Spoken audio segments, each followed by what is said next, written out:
What do they call themselves? They call themselves a flagship institution. They're doing a fantastic job, graduating 70% of the students that initially go to that university.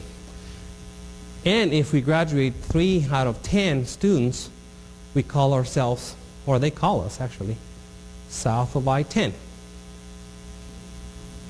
If you think of all the institutions in Texas that have issues related to graduation rates,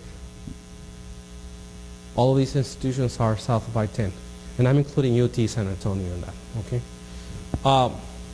But we had to think about this particular issue, which is, what do we mean by graduation rate?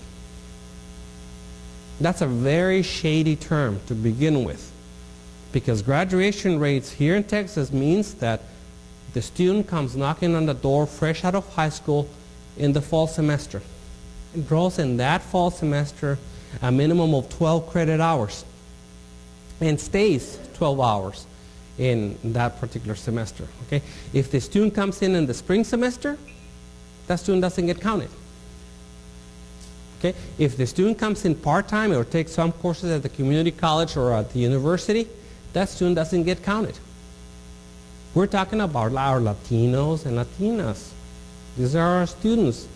And they're not getting counted by a system that insists that the way to measure success is through a graduation rate that really was designed for athlete students. Are our students athlete students? The large majority of them are not, so why do we insist on using a metric that is designed for them? So that's something to ponder upon. Okay? What we really have to deal with here is being true to our mission. Okay? We have one true calling, and that mission is that we should provide access to higher education. We can always select students, but when we select students, we will always run the risk of leaving a large number of our Latino and Latina students out of the system. So we have to do more about providing access, whether it be through a bridge program from a community college to the university or some other mechanism. What is important to remember is that we are here to provide access, and not just to teaching or to good education. We're trying to provide access to all facets of higher education, and here in Texas it's become a huge issue as we have now several institutions aspiring to be Tier 1. Have you heard of that term? Tier 1? Yeah? UT San Antonio aspires to be a Tier 1 institution, UTEP aspires to be a Tier 1 institution, UT Dallas aspires to be a Tier 1 institution. That's Texas jargon for being research intensive.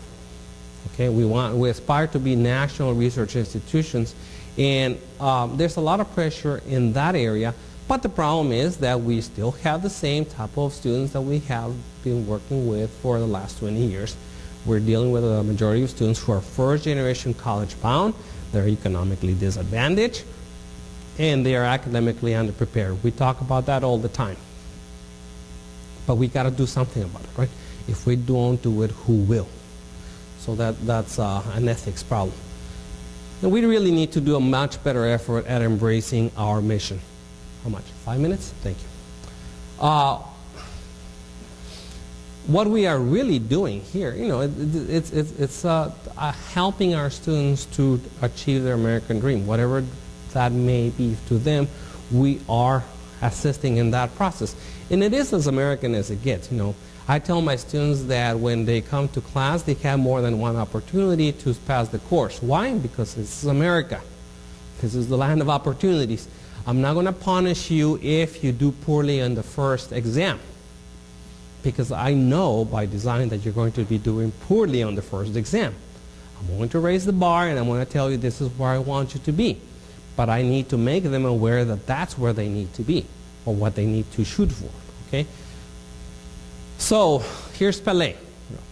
To him, success was no accident. It was hard work. It was perseverance, learning, studying, sacrifice, and most of all, love of what you do or learning to do. But even Pelé had a coach. And we are our students' coaches. Okay? We need to make sure that we do our best.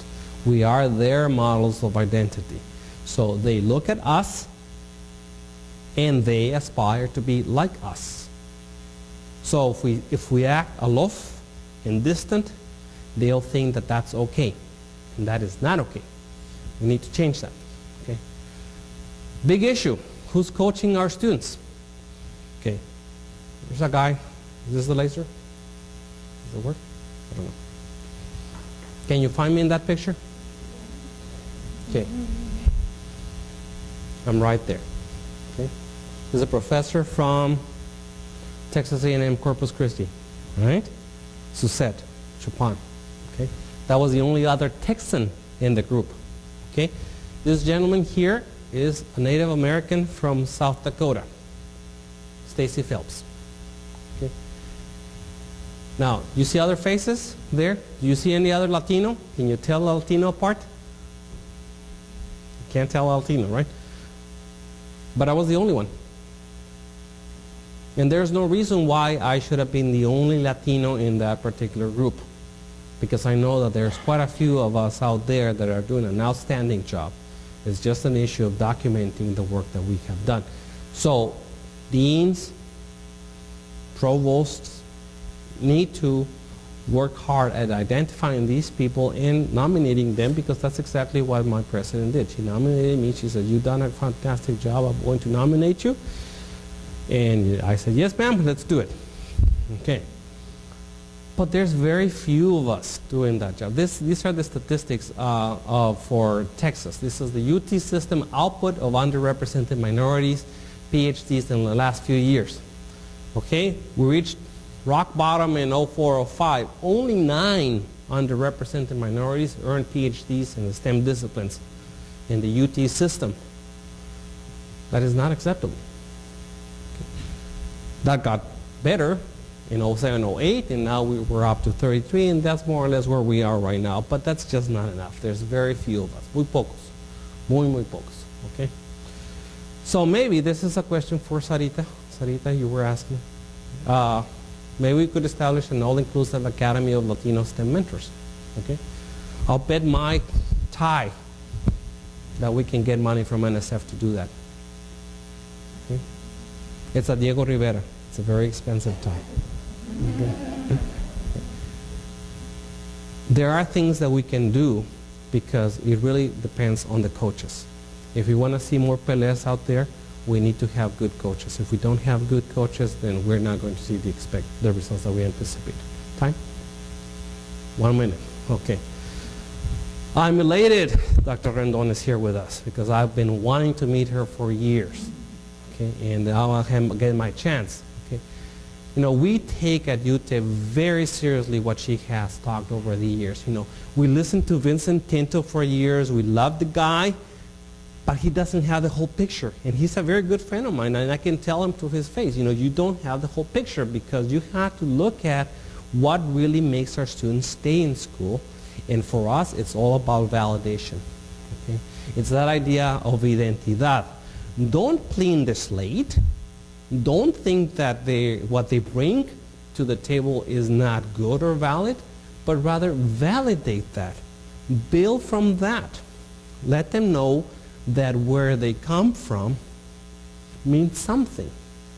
You don't have to spend a lot of time doing that. You just have to say, you know, I really appreciate you being here, because you are helping diversify the workforce of the United States, and that is crucial. Okay, this is in very sharp contrast to what other people have proposed, which is, for example, the boot camp approach, or those rites of passage. They can work for other folks, but if you have an economically disadvantaged student,